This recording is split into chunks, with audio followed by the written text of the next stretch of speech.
Everyone thought he was a weak orphan in a new world with E-rank skills, but he takes revenge on everyone by destroying them. Mimo was a troubled kid who got abused in his own house by his mother's new boyfriend after his father's death. The poor kid got beaten up every day while getting barely anything to eat as he cowered in the corner covering himself. While his horrible mother watched the television, ignoring his shouts of pain, he ended up growing up to be a lonely kid who was weak and didn't have any confidence. He wakes up from a nightmare of getting beaten up by his stepfather when he hears the bully of his class named Sho messing with a nice girl named Aya. He takes away her book and waves it around the air, making fun of her for reading girly novels. Because this negatively imbecile can't understand that a girl will read girly novels, Mimo imagines how, in a TV show, he would stop the bullying and win everyone's admiration. But he knows that in reality, no one on the bus cares, and if he stands up for her, his wee frame will only get him beaten up. Most popular students support Sho while the others laugh along to avoid being targeted. The teacher is useless, asleep, as Sho relentlessly demands the girl's phone number. Before he realizes it, Mimo stands up, looking Sho in the eye, and tells him to leave Aya alone. Sho laughs, calling him a simp and weak, when suddenly Kiri, the most popular guy in class, tells Sho to give the book back. Sho obeys and returns the book to the girl, then moves on to bully Aya. Mimo asks Sho why he stood up for Aya, an unusual act for him, but before he can dwell on it, everyone on the bus is transported to a different world. They are all utterly bewildered as they stand in a completely unknown place while a hot god stands atop a bridge and introduces herself as the goddess Vizui. She explains that every time when the threat of a demon king appears, the kingdom of aliens summons brave warriors from a different world to defend their kingdom. 200 years ago, the demon king almost demolished their entire kingdom.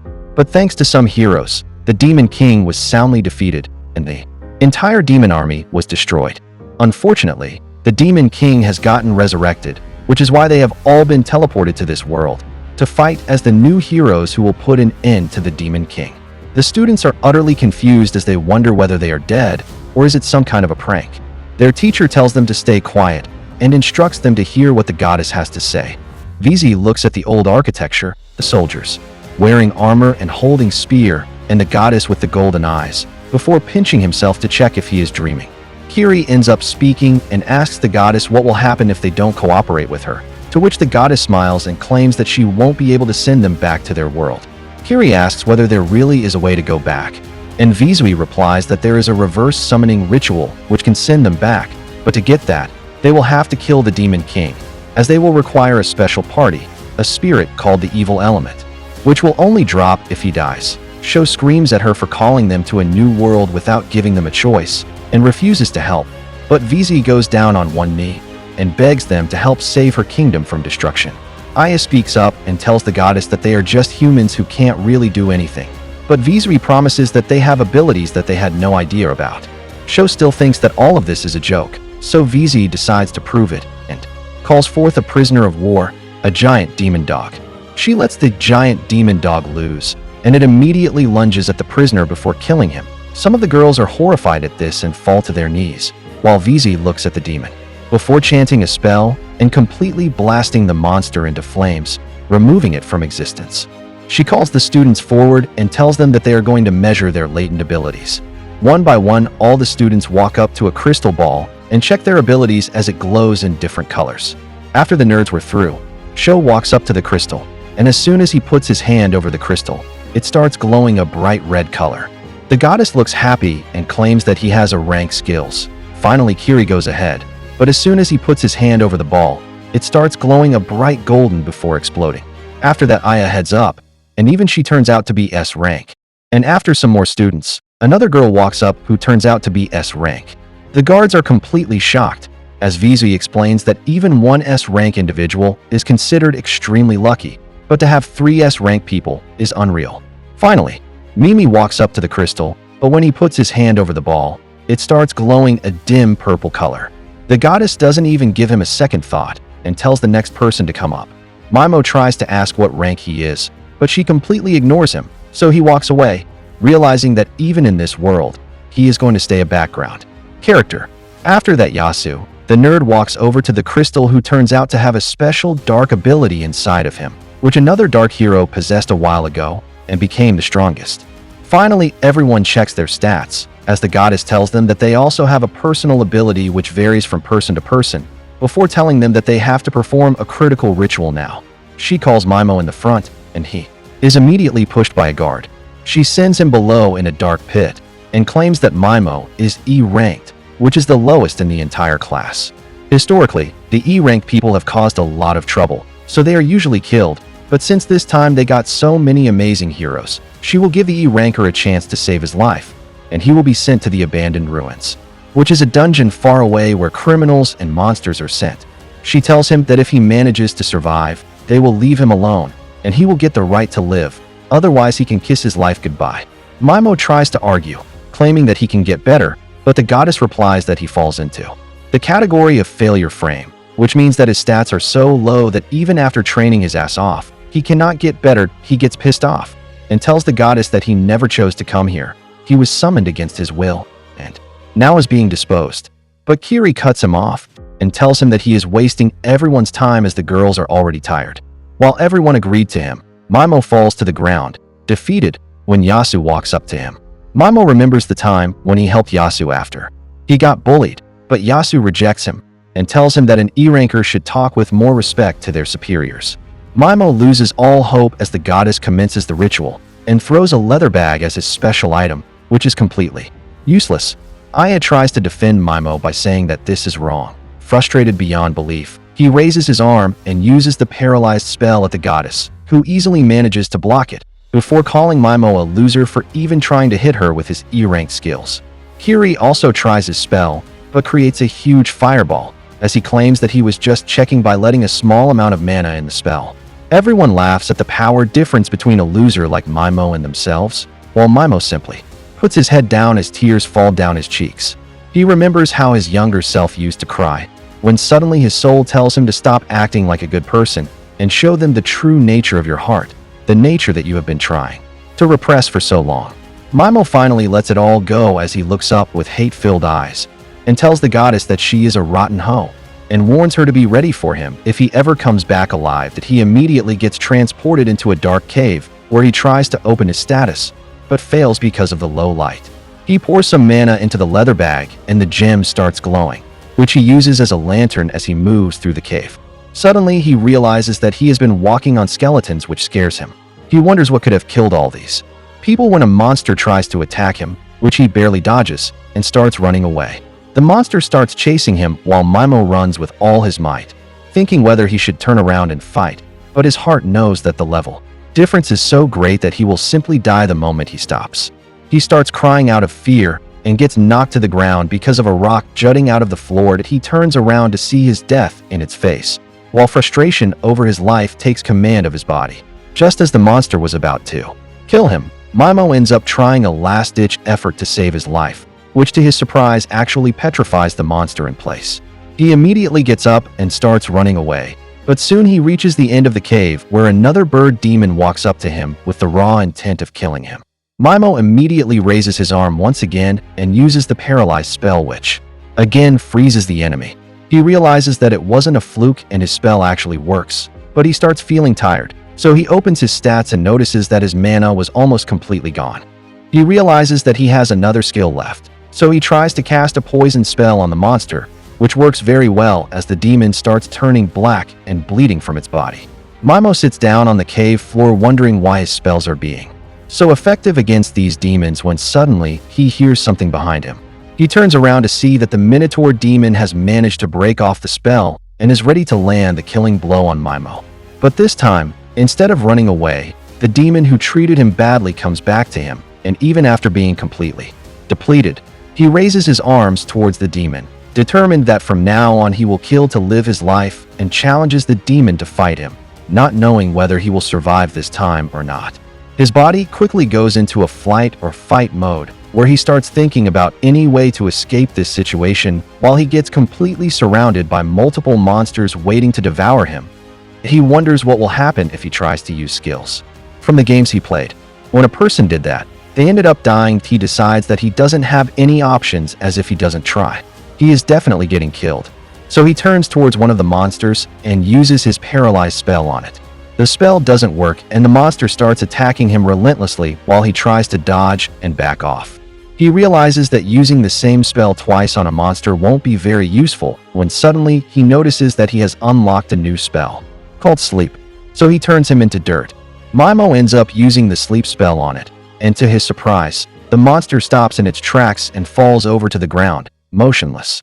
He immediately uses his poison spell on the beast as well so that it doesn't come back to attack him later. But using these skills without having any mana is taking a toll on his health. Before he could even make a plan, he noticed that a huge horde of monsters is running towards him at full speed while he wonders whether he has enough health to deal with all these monsters or not.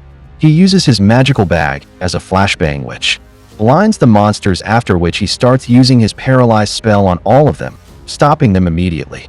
He stands there wondering whether he should use poison spell on all of them as well, but realizes he doesn't have enough health for that.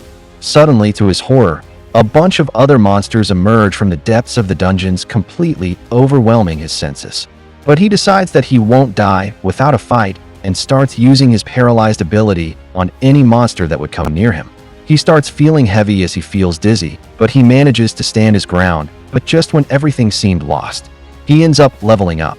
Immediately his mana gets replenished and his status gets an upgrade, which helps him fire off even more paralyzed spells on the enemy, saving himself for the time being. He realizes that he got leveled up because the bird monster died thanks to his poison spell. This gives him an idea as he starts paralyzing all of them, determined to gain as many levels as possible while he fights for his life. He realizes that he has gotten a new skill which lets him target a whole group at once, so he paralyzes them all together as he wonders why his spell didn't work on the goddess, because ever since he came to this dungeon, the success rate has been 100%. He then casually walks past all of the enemies while using his poison spell on them. He levels up once again when the monsters start dying, so he sits down on a rock smiling as he realizes that he has created a real-life XP farm from Minecraft with which he can gain a lot of levels. He checks his status and is stunned to see that he is already level 250 and his mana point is insanely high as well. Another monster dies, and he again gains multiple levels at once. He then uses his sleep spell on all of them to level up the spell as well, and again when the monster died, he got a bunch of levels to the point where he became level 500 within a matter of minutes. He decides that with these many levels he can definitely make it out of here alive, and keep his guard up as there are a lot of monsters alive still. He stands up and looks at the remaining monsters when suddenly they turn around and start running away from him. He scavenges whatever pieces of equipment he can acquire from the dead body of adventurers lying around and manages to find himself a cloak and some other small items. He starts walking deeper into the cave with even more monsters, but realizes that he hasn't eaten in a while and is extremely hungry. He has no idea where he can find food and the monsters that he has already killed. He returns back to the scene of massacre and finds a monster on which the poison spell has worn off. He then takes out his sword and tries to hack a piece of meat from it, only to realize that the skin is too hard. Discouraged, he wonders whether even after killing every monster he will end up dying of hunger. Suddenly he notices the gem on the bag glowing a weird purple, so he gets up to inspect it. To his surprise, he opens it to find some jerky and a bottle of Coke inside. He drinks the liquid, almost choking on it. He starts munching on the jerky in peace, wondering how this bag works and whether he will get more food from it or not. 2 days pass by since he arrived at the dungeon, and soon enough, he became strong enough that he could defeat huge hordes of deadly monsters easily, while simply sitting down on a rock and spamming spells on them thanks to his near-infinite mana. Pulled out, he looks around himself at the scene of massacre and wonders sadly what he did so wrong in life that he is being treated this way. He remembers how when he was young he used to dream of killing his mother's boyfriend, knowing that if he didn't kill the man, one day the man would definitely kill him. Thankfully for him, his life took a turn when his aunt and uncle saved him from his miserable life and started taking care of him. It was then he decided to become a good human being who was always kind to others. But he snaps back to reality, looking around the mayhem he has caused while he feels no sadness at their death. He realizes that he was always a monster and decides to accept it. He gets leveled up again to level 950. After that, he wanders even deeper into the dungeon where he finds a floating eye monster which he kills immediately with his paralyzed poison combo and moves ahead. He finds a room where two adventurers seem to have died. So he checks their belongings and finds a bag full of gems which he takes and moves on. He finds a giant room which he opens it to find another skeleton inside. He finds the wound from which the man died and finds a parchment of paper to find out that the skeleton belongs to the dark hero Vizzy was talking about. The dark hero writes that he was sent here by the evil goddess Vice when she had no use for him, and tells anyone who finds this letter to never trust the goddess. He angrily folds the parchment in his hands, realizing the Demon King is not the only evil person in this world, as he himself and the goddess both are equally evil. Inside the hero's bag, he finds a giant magical book filled with dark magic techniques on making items and spells. He checks the scroll beside it, but is unable to read it, so he puts it in his bag before taking the dead hero's clothes. He suddenly notices a splatter of blood on one of the pages which said that the Soul Eater killed everyone. Maimo thanks the dead hero and walks outside through the galleries till he finds a giant door. He realizes that he needs to fit something for the door to open, so he checks his stats only to see that he is level 1200 now. He tries to enter it, but immediately gets attacked by a beam which grazes his hand, forcing him to bandage it. He wonders, how can he defeat such an entity which even defeated the Dark Hero, which means that this Soul Eater is definitely the final boss and the key to escape this place.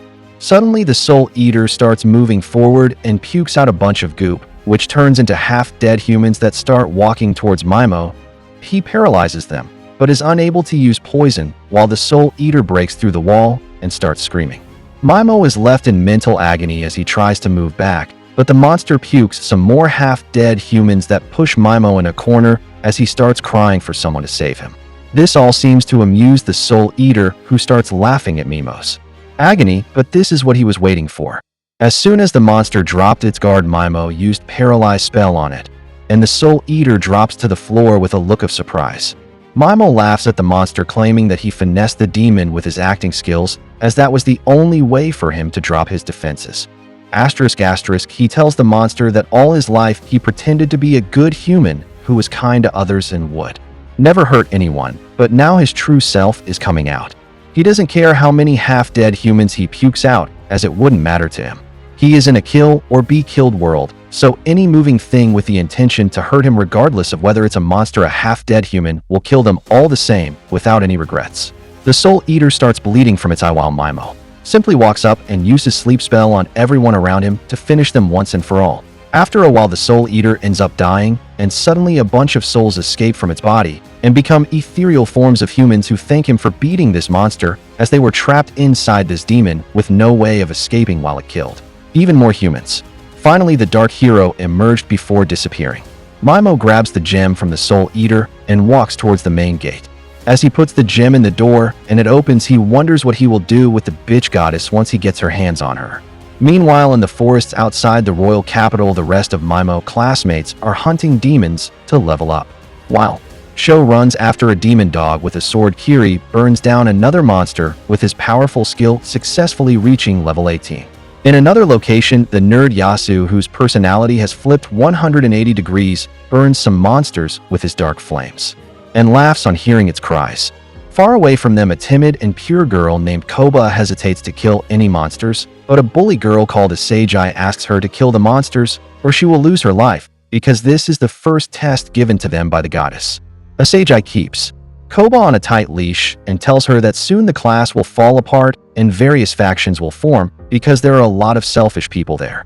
Isekai is a B rank, and she plans to create her own faction with the girls that rally after her. She knows that since Koba is only D rank, she will not be accepted by Kiri's faction or the other powerful ones, and even Aya won't be able to take her in because she will die soon. Koba panics on hearing this, but Isekai tells her to not worry about useless details. She just wants Koba to be her cute little plaything, and for her sake, she has asked the girls of her faction to trap a monster which she can easily finish. Isekai asks Koba to kill the monster given to them by Vic, or she will be disposed off like Maimo. Koba doesn't want to kill the pitiful monster, but Isekai eggs her on, practically forcing her to do it. Eventually, she kills the monster, but that act of violence leaves her devastated, and she recalls the time Maimo helped an injured stray kitten. She begins crying, thinking that she could not help Maimo. Meanwhile, Aya also returns to her senses, and The pain in her gut reminds her of how the goddess knocked her out before sending Mimo away. Aya calls out Goddess Vic, who puts on a third-rate acting show saying that she was also deeply hurt to send Mimo to danger, but it is their kingdom's policy. She adds that the ritual to dispose off the weakest member of the group will continue, and in the time Aya was asleep, she has already sent the weaklings who couldn't kill a single demon away as well. Aya truly hates the goddess at this point and tells her that her way of doing things is wrong. Vic just laughs it off, saying that everyone is entitled to their own actions, but it doesn't mean that she will try to accommodate them. Aya then suggests that as an S-rank hero, she will work really hard and cover for those who cannot perform well enough. In return, she wants Vic to not banish them. Vic accepts her idea and then asks Aya to shake hands with her so that they can bury the past and start their relationship with a fresh perspective. Far away from them in the dark forest bordering the abandoned ruins, a woman is running away from a group of nasty bandits that are pursuing her. She is too careless and leaves easy clues for the group of bandits who plan to let her run as much as she wants because they will eventually corner her and hunt her down. At the same time, Mimo has just come out of the ruins. He looks at his stats before going out and finds that his mana is over 59,000. However, he is more interested in finding out the details of his skills right now. He finds that he can use the paralyzed skill on particular body parts of his target, in addition to their whole body. Mimo uses the paralyzed skill to make it non-lethal. He plans to test it out as soon as he runs into some demons, but as he keeps walking, he hears some squeaking sounds coming from behind the trees. He finds that a bunch of slimes are bullying a smaller slime, and Mimo feels pity for the little guy. However, the little slime has more guts than the average bullied kid, and it fights back against its bullies. Mimo throws a lethal poison on the bully slimes that he then dispels the poison and paralyzed skills from the bully slimes and makes them run away. He then turns to the small slime and tells him that he did good in fighting off the bullies. Mimo tells the slime that he is going to release it from the paralyzed skill and asks it not to attack him. He releases the paralyzed skill and goes on his way, but the slime starts following him instead. Mimo thinks that the slime is also an outcast like him, so he decides to adopt it. But it can keep watch behind his back and alert him in case of any danger. Meanwhile, Mimo reads the book on forbidden arts by the Dark Hero. There is a recipe about a medicine that can strengthen even slimes. Mimo talks to the little slime, informing him that he is on a journey for vengeance against those who wronged him. He asks the slime if he still wants to follow him, and he affirms. Mimo is glad to hear that, and he names the slime Pijamaru, and the slime likes his new name. Mimo keeps walking ahead with that. Then suddenly, he is surrounded by the bandits. After the mysterious woman, the bandits were trying to make her run out of stamina, but on the way, they picked another presence, so they came here for some fun. The leader of the bandits asks Mimo to hand over everything of value he has, and then they may spare him. Mimo is terrified now because the bandits look terrifying and he has not fought any human before. The bandits get into an argument about hurrying to catch the girl using this chance. However, the leader of the bandits tells him to stop immediately. Mimo begs him to let him live, but this makes the bandit even more intent about killing him. He rushes towards him, but it turns out Mimo was just acting to be scared. He uses his paralyzed skill to immediately stops the bandit leader's movement, and then he takes his time to berate the bandits, calling them scum, because even though they are much weaker than the demons of the ruin, their evil intentions are even more intense than them. Mimo says that killing such people won't weigh on his conscience, and he would rather be happy that he eased the burden on Earth significantly. He casts poison spell on all the bandits, and once they all die, Mimo notices another presence nearby. The presence belongs to the mystery girl who has used a special technique belonging to her tribe to summon a spiritual armor to protect herself. She can also feel Mimo's presence and tell that someone really powerful is nearby, but the vibe they give off is quite uncertain. Mimo doesn't want to leave things to chance, so she swings her sword around, cutting through a bush where Piggy was hiding. Just then, Mimo arrives behind her and paralyzes her. She stutters as she asks what does he want, and he says that he just wants information because he is new to this area and knows nothing about it. The girl asks him about the 4 bandits, and Mimo asks if they are her comrades. She refuses, and he believes that she is telling the truth because she is not oozing out evil intent like them.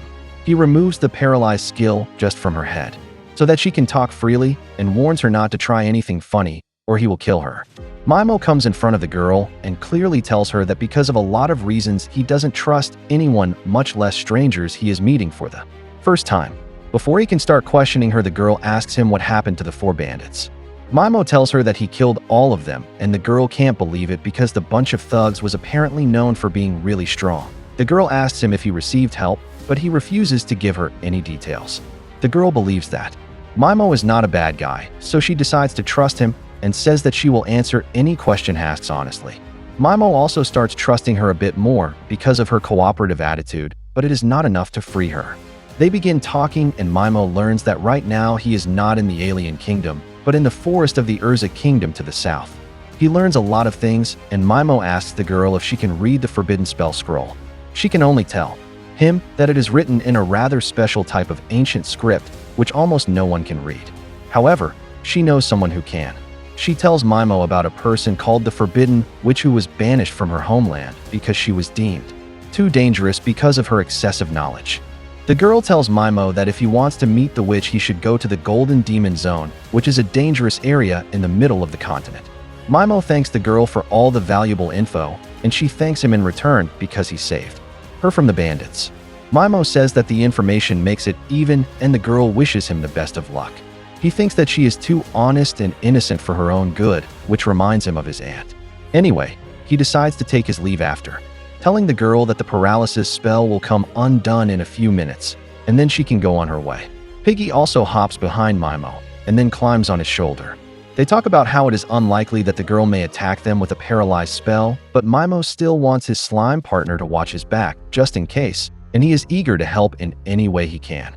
Mimo soon reaches a small town called Mills, and the female knight on guard duty is rather nosy about his business.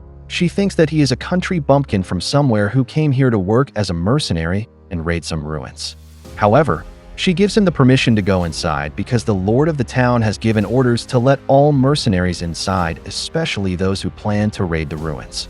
Mimo thanks her as he heads inside and thinks that the security is very lax here because they didn't even check his luggage or ask for an identification document, but that works out in his favor. He soon reaches an inn where a grumpy old man receives him. He is not friendly to Mimo initially, but just as he shows him a silver coin, the man begins acting like his personal attendant. He asks for his name, and Mimo adopts the fake name Hattie to stay at the inn. He goes around the town to find that it is quite peaceful, even though there are a lot of outsiders and mercenaries here. He finds that they have all the shops one would expect from a town of this scale in an Isekai anime, and there is also an adventurers guild. Once Mimo collects all the info, he can, before heading back to the inn, and eat some food. He keeps pretending that the food is delicious even though it is not as per his taste. He keeps his keen ears pointed at the drunk men sitting on the table besides him, and the drunk men are talking about the strongest knight orders in the continent. One of them talks about the holy knights under the Mad Emperor Falcon who have never a war. Other men named other popular knight orders, and they believe that the magic knights of their Urza kingdom are not inferior to them in any way. However, all the men unanimously believe that the strongest knight order in the continent is the Black Dragon Knights, who burnt down the holy kingdom of Nia in record time. They begin fanboying over the strength of the Black Dragon Knights, who also have the strongest hero killer in the world among them. Mimo has heard enough, so he takes his leave and takes along some food to feed his pet slime Piggy. While the slime is eating rice, Mimo begins formulating a plan for future. He thinks that first, he should find the person who can read the forbidden magic spell for him. He recalls that the girl in the forest told him to meet the Forbidden Witch in the Golden Demon Zone.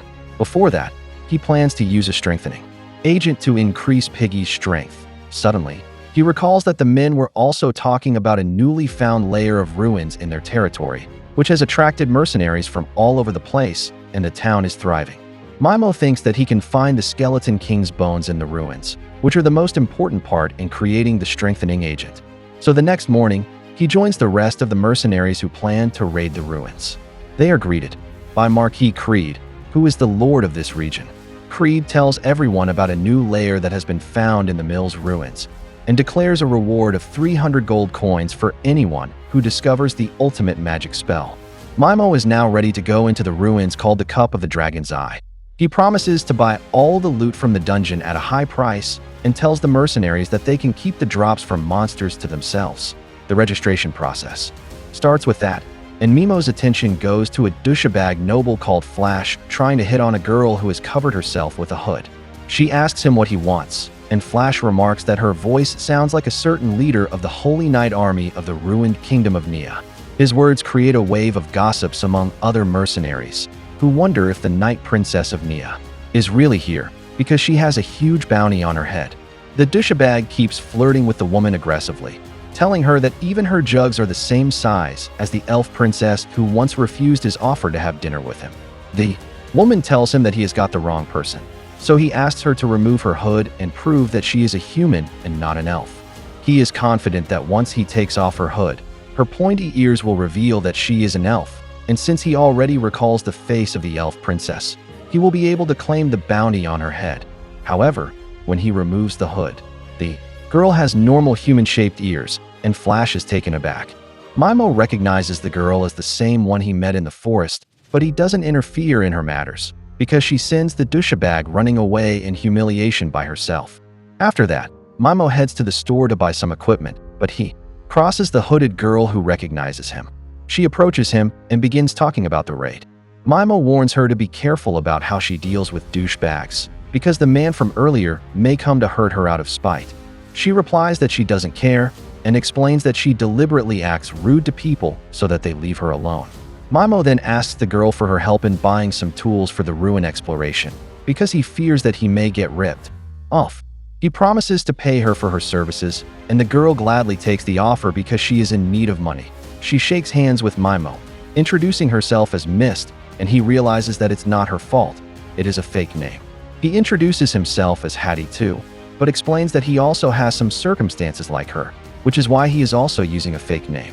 Mist helps Mimo buy some good equipment, and he gives her 3 silver coins for her advice, which are more than she was expecting. She thanks him and starts leaving, but she suddenly collapses because of exhaustion. Mimo notices the dark circles under her eyes as he supports her, but Mist tells him that she just needs some rest and runs away.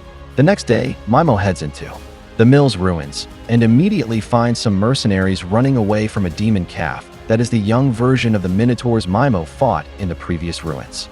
He paralyzes and poisons the demon, and then finishes it with his short sword.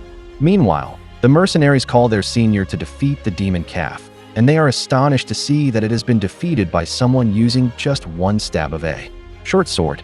Unbothered by this, Mimo makes his way inside the ruins, and finds that the demons here are not even a threat to him. On his way, he suddenly overhears the asshole named Flash asking 2 rugged mercenaries to help him kill Mist, because he can't bear to let anyone who humiliates him stay alive. He plans to torture her thoroughly before killing her, and then feed her to the demons. Mimo is disgusted by the way the filth of this world thinks, so he comes out of hiding to deal with them.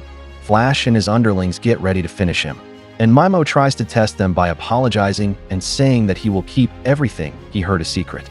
Flash has no intention of letting him live, but just as he attacks, Mimo paralyzes him and his goons. He poisons them while they are paralyzed, and it feels oddly refreshing to get rid the world of filth like them. Mimo starts walking away, and Flash curses him, saying that he will get his revenge, but Mimo was leaving them alive only because some powerful demons were heading their way anyway. The demons eat the paralyzed jerks, and Mimo heads deeper into the ruins without any weight on his consciousness. He decides to take a small nap before heading to the deeper floors, and Piggy keeps watch as he sleeps. Mimo then heads deeper into the ruins, leaving dead monsters in his wake. Because of this, he is cornered by an experienced adventure party called Saber-Toothed Tigers. Their leader Lily and vice leader FO say that they couldn't even find the cause of the monster's death, so they suspect that some extremely powerful enemy is present here. That is why they are planning to return to the surface to ensure their safety, and they only stopped Mimo to ask if he would like to come with them.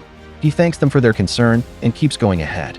He thinks that if he kills more demons and leave them scattered, even more mercenaries will get out of the ruins, and he will have better chances at getting what he wants. Eventually, he reaches the room where the dragon eye cup is placed.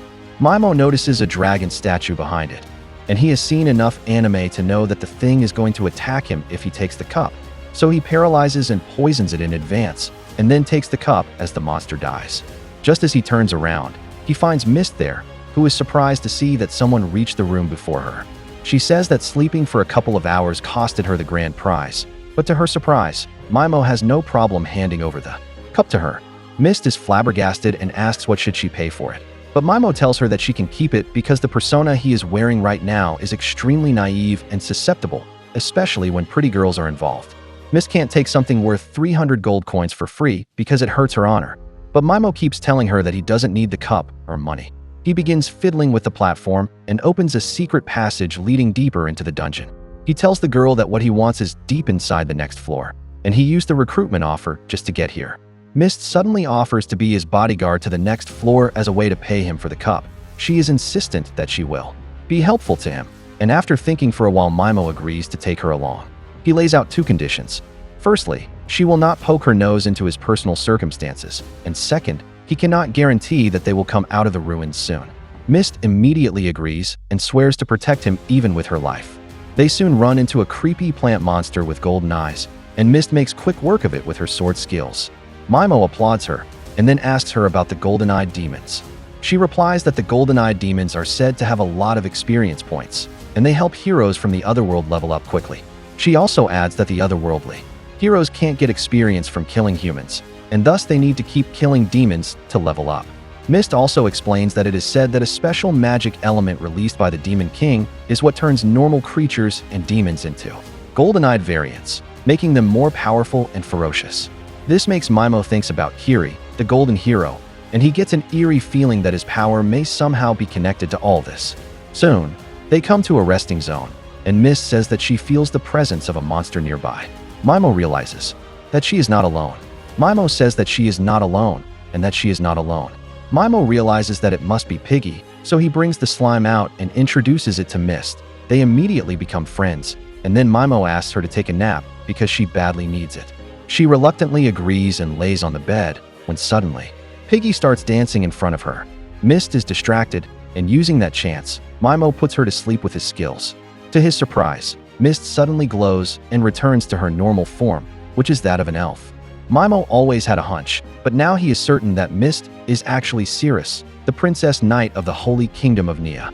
Far away from them, in the forest where Mimo killed the 4 bandits pursuing Mist, the leader of the Black Dragon Knights is looking at the scene of carnage. He believes that Mist defeated the 4 powerful bandits herself, and he thinks that he will have fun fighting her the next time they meet. The next day, as Mist wakes up, her transformation skill automatically activates, making her look like a normal human. They start their journey into the dungeon after that, and upon sensing the entire floor rumble and shake, they decide to run away. Suddenly, a giant monster breaks through the wall next to them, and Mist recognizes it as the Skeleton King. Mimo can tell that it is the boss monster of this dungeon, because it is much stronger than any demon they faced. Suddenly starts activating her power, telling Mimo that she needs to use it to defeat the boss monster, but she also needs to keep it a secret from the world. She asks him to keep her secret as a special armor appears on her body, and Mist tells Mimo that in case she can't, he should immediately run away. However, he takes action before her by paralyzing the boss monster with his skill. Mist is confused, but as Mimo casts the poison spell on the demon, the Skeleton King dies because of the poison, and then Mimo gets the bones that are needed to create the strengthening potion. They start walking back when suddenly, Piggy alerts Mimo about something inside the Skeleton King's body. As soon as he takes the bundle in his hand, it starts to glow, and a strange symbol appears on it. On opening the bundle, Mimo finds a strange egg, but Piggy seems to be insistent about wanting it, so he decides to carry it with him. Far away from them, Mimo's classmates have also entered their first dungeon. Everyone escapes somehow, and Aya stands in front of the monsters, determined to stop them. However, before she can do anything, Sho and Kiri attack the monsters and defeat them in one go. But Kiri uses his attack without concern for his classmates, and Aya has to shield them. Kiri is proud of her, and she is proud of her. Kiri is proud of his strength and reveals that he is level 24 now. Mimo silently takes his leave. Mist follows him and informs him that she will get her reward from the Lord tomorrow in a public ceremony. Mimo asks if she is free till then, and on getting a positive answer, he asks Mist to come to his room at night so that they can talk about some things. She understands, and then grabs his hand just as he is leaving to thank him for the cup again. At night, Mimo is creating the strengthening agent. When Mist shows up on his door, Mimo tells her that he wants to hire her as his escort for the rest of his journey. He is just trying to make her feel indebted to him by mentioning the cup, even though he doesn't like this tactic. Mimo then shows her a map, telling her that he wants to reach the Golden Demon Zone at the center of the continent to meet the Forbidden Witch. He claims that since there are many powerful monsters there, he needs someone skilled to fight by his side, and Mist is the only one he can trust. Mist seems uncertain about going to the dangerous area, and Mimo tells her that she can take her time to think about it. He then suddenly calls her by her real name, Ceres, and she responds out of habit. Only after that does she realize that she got played. He knew that the thing that bothered her the most about traveling with him was her secret, but now it is out in the open. Mist also stops hiding her secrets and says that she can hide her real form with the help of spirits, but they need her to sleep to replenish their power, and she returns to her original self in that time. She reveals her original form to Mimo, saying that she trusts him now. In response, he also tells her his real name, so that they are even. She agrees to join him as his escort, and reeks out on seeing it, because the crystal is actually a rare item called Blue Dragon Stone that is not circulated in the market anymore. Just this piece is worth more than the reward she got from turning in the cup to the Lord. She refuses to take something so precious and returns it to Mimo, who thinks that she is too good-natured for her own good. She reluctantly accepts it, and then tries telling Mimo about her backstory and the people who are still on hunt for her. However, he claims that he is not interested in her past, because as her employer, the only thing he cares about is her abilities. The next day, as they have breakfast together, the people in the inn begin saying nasty things about them.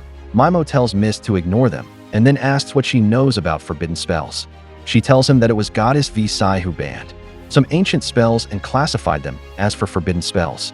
Mimo thinks that if the goddess banned them, the spells might be dangerous for her.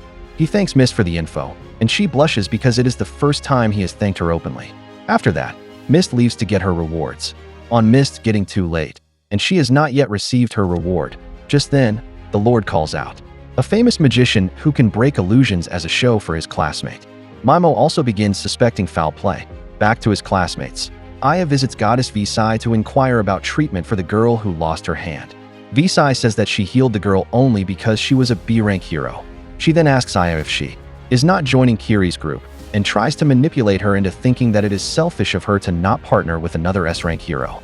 Despite being attacked by such manipulation techniques, Aya stays firm and says that she cannot work with Kiri at the moment. She swears to fulfill her duties as an S-rank hero herself, and on hearing this, Visai says that she will let all the students who could not pass the first trial with her, so that she can train them.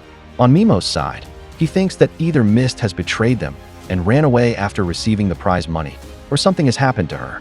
The first option seems unlikely, so he decides to meet her, and on the way, he hears people talking that the girl who got the cup turned out to be the wanted elf princess.